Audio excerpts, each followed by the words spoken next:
So guys narababwiye ngo iyi mihanda baba. So guys ibihe byiza cyane rero kuri mwe mwese mudahwema kutugaragariza ndetse kutwereka yuko tubana abya buri munsi.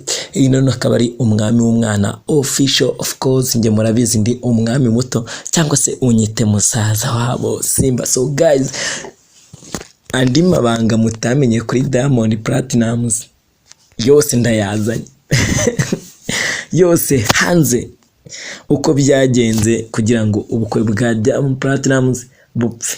Ibi bintu byose ngiye kubishyira hanze.